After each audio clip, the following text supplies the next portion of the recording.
Today at 57, 27 years later after starting my profession, I think the most important learning that I've had is that I am a witness to the life experiences of my clients. And I don't think any university degree, any college education would have ever given me this opportunity to understand life and its various nuances, differences, obvious lessons which I get from learning through my clients' experience. That has been my greatest learning.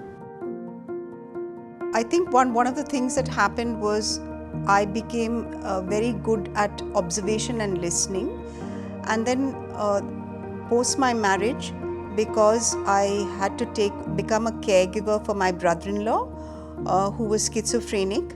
I started paying attention a lot to what was happening to him. I was observing and I was listening. So I decided to learn counseling.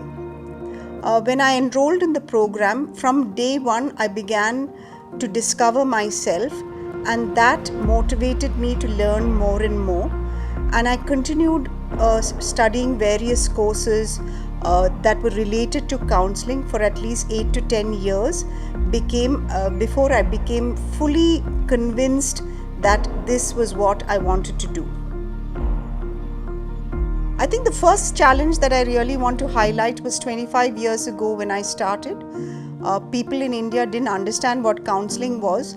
So they thought, what is she doing, just going and listening to people, and how is that a profession? So they didn't take me seriously, and it took me a lot of time and courage and energy to convince people that this was a profession. Also, in terms of having clients, the first 1 year I sat waiting for at least one client and there was no one. So I think these were the two most difficult challenges. But having said that, I was so driven by my passion of what I'm discovering about myself that I never stopped wanting to be a counselor. That made me continue, and today it's that same drive and passion that continues for me every day.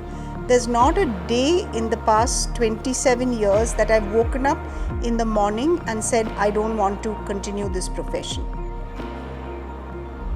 I think to the general viewers and public, I would say that counseling is a very empowering process, because all of us have resources within us, and if we face those uncomfortable aspects of us, we become really, really empowered because we find our own strengths. And to other therapists, I would say that going for personal therapy is really the key of therapists becoming effective in their profession.